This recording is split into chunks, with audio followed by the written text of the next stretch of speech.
आज तो अटैक का पहला दिन है और जंग जब एक मटेरियल शेप इख्तियार कर लेती है तो फिर बहुत मुश्किल होता है उसकी कोई डिसाइसिव आउटकम के बारे में बात करना। लेकिन बहरहाल हम जो देख रहे हैं उसमें डॉट्स ज़रूर कनेक्ट किए जा सकते हैं। तो उसमें एक चीज़ जो है कि ट्रंप जो है वो मिड टर्म से पहले उन्होंने अपने बचने के लिए या अपनी जो ज़ायनिस्ट लॉबी है या जो डोनर हैं उनके कहने पे ये जो कर दिया है जिसके अंदर उनका कोई इंटरेस्ट नहीं है, उनकी पॉपुलेशन इसके साथ नहीं है।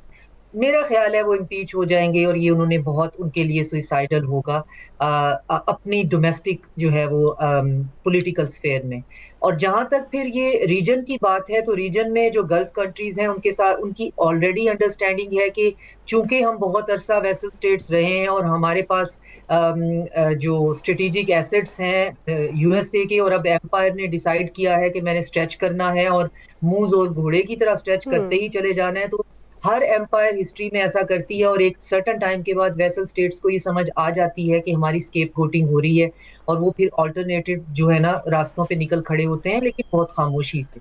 तो सऊदी अरेबिया ईरान के साथ जो है इक्तिसादी मंसूबे भी 2 से ज़्यादा कर चुका हुआ है। चाइना जो है उसकी बहुत मिलिट्री सपोर्ट जो है वो बहुत ज़्यादा है, लेकिन उनको आदत नहीं है हर चीज़ जो है वो ट्रुथ सोशल पे पोस्ट करने की। रशिया की तरफ से बहुत है। और आज जो अटैक हैं और जिसको हम रेसिप्रोकल उसका रिस्पॉन्स देख हुँ, रहे हैं, मेरा ख़्याल है ये जो लंबी वॉर ऑफ अट्रिशन है उसका 1/3 भी नहीं है, क्योंकि अभी दोनों पार्टीज़ ने वो सब कुछ दिखाया ही नहीं है, जो कि उनके पास है, जिसकी वज़ह से ईरान जो है वो कॉन्फिडेंट उस इतना बना हुआ है। हुँ। और ग्राउंड रियलिटी पे देखना होगा कि जो स्लीपर सेल्स हैं मोसाद के, जी, वो जी। कितने अब इनके कंट्रोल में हैं। वो तो हुँ, बहरहाल वहाँ पे मौजूद हैं।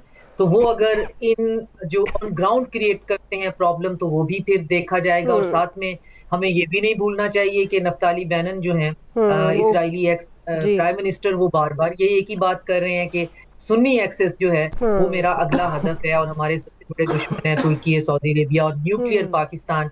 और पाकिस्तान के बॉर्डर पे अफ़गानिस्तान जो है वो एक इस्राएली प्रॉक्सी है और इंडिया की फैसिलिटेशन है। तो ये हुँ, बहुत बिखरा हुआ, बहुत लेयर्ड, बहुत ठीक। केओटिक किस्म की सिचुएशन है। हुँ, और इसमें अभी बात हो रही थी हमारे पहले कोलीग से भी आपका यही सवाल था जी, कि मेहदी साहब। रीजनल कंट्रीज़ क्या कर सकते हैं? हुँ, रीजनल कंट्रीज़ ने 12th डे वॉर में कहा था कि एक ऑप्टिकल विक्ट्री एक ऐसे शख्स को दे देते हैं जो हुँ, जाके हुँ, कहेगा कि जी मैं फातेह की तरह वापस आ गया हूँ। लेकिन इस हुँ, दफ़ा ईरान ने इनकार कर दिया है कि 2 जगह मैं खाली करूँ तो उन पे तुम अटैक करो, अपनी बेस तुम खाली करो तो मैं अटैक करूँ। हुँ, ये हुँ। तमाशा ज़्यादा अरसे नहीं चलेगा। जी, जी। चीज़ों का कोई डिसाइसिव हल है। अब हाँ, अगर ईरान डिसाइसिव हल की तरफ गया है, तो फिर उसकी विक्ट्री को भी डिसाइसिव होना चाहिए और और उसकी डिफीट को भी अनफॉर्चुनेटली डिसाइसिव होना चाहिए, ताकि ये हुँ, मसला सही, सही। वन्स फॉर एंड ऑल हल हो जाए। हम इस चक्कर में ना पड़े रहें कि अब आगे क्या होना है और इस हुँ, रीजन ने किस ऊँट ने किस करवट बैठना है। क्योंकि हुँ, हमें लगता है कि हम जो है वो नेक्स्ट है। मैं आज आतिफ अलाउद्दीनव लेफ्टिनेंट जनरल उनकी बात सुन रही थी। जी, जी। रशियन जो हैं जनरल, हुँ, वो कह रहे थे कि जी सारे का सारा प्रीएम्बल ही रशिया पे ग्राउंड हुँ, इन्वेजन के लिए है। तो हुँ, रीजन जो है वो स्केप्टिकल तो है इस बारे में। ठीक। लेकिन अभी जो है फिलहाल हम सिर्फ देख ही रहे हैं हाँ, कि सिचुएशन पे बात एक कर सकते हैं प्रेस फिर। है, एक एम्पायर है, वो हुँ। पागल हो गई है और अब उसका डिक्लाइन हमेशा बहुत ब्रूटल होता है, बहुत कैटास्ट्रोफिक होता है। सही। ब्रिगेडियर रिटायर्ड बाबर अलाउद्दीन साहब हमारे साथ हैं। बाबर साहब, अब अरब ममालिक की भी बात हो रही है, ज़ाहिर है वो भी ये कह रहे हैं कि उनको खदशा है कि अमेरिका और इसराइल फ़ज़ाई हमले करेगी तो ये ईरानी रियासत गैर मुस्तहकम हो सकती है। तो एक तरफ मुज़ाकरात की बात हो रही थी, पहले भी ऐसे हुआ, फिर नोबेल के ख्वाहिशमंद भी हैं। तो ये जो अचानक, क्योंकि उनके करीबी ज़राए, ट्रंप की मैं बात कर रही हूँ, अमेरिका की करीबी ज़राए से ये है कि बिल्कुल आइडिया नहीं था और ये बड़ा उन्होंने अचानक किया, लेकिन अब उनका मौक़िफ़ दुरुस्त है। तो एक तरफ मुज़ाकरात, फिर क्या ज़रूरत आई कि अमेरिका इसराइल मिलकर जंग में कूदें? देखिए जी, जहां तक इसराइल का ताल्लुक है with Netanyahu at the helm of affairs, आप इस तरह की चीजें एक्सपेक्ट कर सकते हैं। वो वॉर मॉन्गरर है ना, नेतन्याहू हो गया या मूडी हो गया, बेसिकली बुचरर्स हैं। इनको क्या ह्यूमैनिटी से इनका दूर दूर का कोई ताल्लुक नहीं है। एक्सट्रीमिस्ट हैं, रिलीजियस फंडामेंटलिस्ट हैं, उनसे तो ये आप एक्सपेक्ट कर सकते हैं। और डोनाल्ड ट्रंप जो बेसिकली पॉपुलिज्म की सियासत करते हैं, जो पॉपुलिस्ट होते हैं वो अनप्रडिक्टेबल होते हैं, वो लॉन्ग टर्म गेन्स की तरफ जाते ही नहीं है। वो गैलरीज को प्ले करने की कोशिश करते हैं और बाज़ औक़ात ऐसे फैसले करते हैं जो कि उनकी मुल्कों के लिए, उनकी नेशंस के लिए डिजास्टर्स होते हैं। आपने नेगोशिएशंस की बात की, बेसिक मुसल्लमा असूल जो होते हैं मुज़ाकरात के, नेगोशिएशंस के, ये उसकी बेसिक स्पिरिट के अगेंस्ट है कि दो फरीक जो है ना बातचीत कर रहे हैं और बातचीत आगे बढ़ भी रही है और बीच में उस पर इत्मीनान का इजहार भी कर रहे हैं और थर्ड राउंड भी हो रहा है, 2 राउंड हो चुके हैं और यकदम उठ के आप अटैक कर दें। तो ये तो एक ऐसी बात है जो कि बिल्कुल ही इनह्यूमन भी है, अनकॉल्ड फॉर है। बट वॉर में इस तरह की चीजें कौन देखते हैं? अभी उन्होंने अब अटैक कर दिया है और उन्होंने खुद ही बता भी दिया है कि रीजंस क्या है अटैक की। बेसिक उनकी पूरी के पूरे जो ऑब्जेक्टिव है it revolves around regime change in Iran. अभी ईरान में 79 की ईरानियन रेवोल्यूशन के बाद बार अमेरिका कोशिश हम सब होता है कर सके, बट 47 ईयर्स में अभी तक वो नहीं लिबर्टी है वहां पर। उनके सुप्रीम रिलीजियस वहां पर जो सेंटिमेंट्स हैं वो डोमिनेट करते हैं और ये कोई अथॉरिटेरियन रूल नहीं है। हम सब जानते हैं ईरान में रेगुलरली इलेक्शंस भी होते हैं, पार्लियामेंट भी है वहां पर। अभी भी पिछले साल इलेक्शन हुए हैं, तो ये भी नहीं है कि वहां पर कोई पब्लिक राय नहीं को देखता। ये अमेरिका ने ऐसे एक मिथ क्रिएट की हुई है। अभी चूंकि वो आपकी बात इस तरीके से नहीं मानते, आप उनको चेंज करना चाहते हैं और इस जंग में अगर आप उनको धकेल के ये चाहते हैं कि ये हो जाए तो ठीक है, आपके पास पावर भी है। ईरान की और अमेरिका की मिलिट्री जो पावर है उसका तो मुआवजा किया ही नहीं ना जा सकता। ईरान के पास ना होने के बराबर नेवी है, बहुत वीक एयरफोर्स है, एयर डिफेंस सिस्टम भी उनका बहुत ही वीक है। On the other hand American के पास टेक्नोलॉजी भी है, उनके पास इजराइल भी साथ है, इसराइल साथ है, उनकी एयरफोर्स है दुनिया की बेस्ट एयरफोर्स है। और साथ ही साथ फिर ईरान और अमेरिका का चूंकि बॉर्डर नहीं मिलता, ईरान और इसराइल का बॉर्डर नहीं मिलता, तो ईरानियन ग्राउंड फोर्सेस जो है उनकी तो यहाँ पर इन्वॉल्वमेंट होनी नहीं है।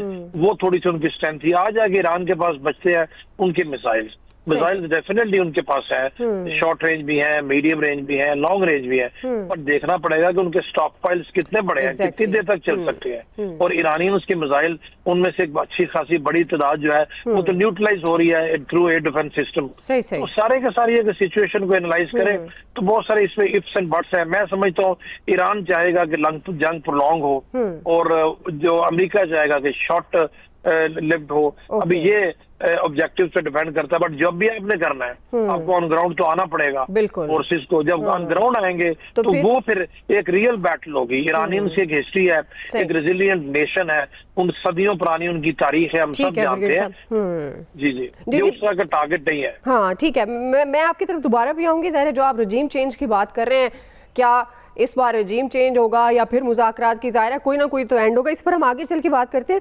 लेकिन आया साहब आपका पॉइंट ऑफ व्यू लूंगी, क्या रुख इख्तियार करेगी सूरत हाल? देखिए, मैं तो सिर्फ एक चीज़ समझ सकता हूँ इस सारी सिचुएशन में कि ईरान की शिकस्त खित्ते के दूसरे और स्पेशली पाकिस्तान की शिकस्त होगी, मुझे जो इसमें नज़र आ रहा है। आप देखें, मेहदी साहब बात कर रहे थे कि पिछली दफ़ा हमारा रोल था, उसमें बहुत एक्टिव रोल था जब लास्ट टाइम अटैक हुआ ईरान पे, और इस दफ़ा उन्होंने ईरान पे अटैक करने से पहले पाकिस्तान पे अटैक का एहतमाम कराया अफगानिस्तान से। पाकिस्तान को पहले वहाँ फंसाया, पाकिस्तान उधर फंसा हुआ था। और कल ट्रंप साहब हमारी तारीफें भी बहुत कर रहे थे एक बार फिर, और कह रहे थे कि पाकिस्तान बिल्कुल ठीक कर रहा है जो तालिबान के साथ कर रहा है, अफगान तालिबान के साथ। और फिर उन्होंने ईरान पे अटैक कर दिया कि पाकिस्तान तो ऑलरेडी फंसा हुआ है, अब वो क्या करेगा।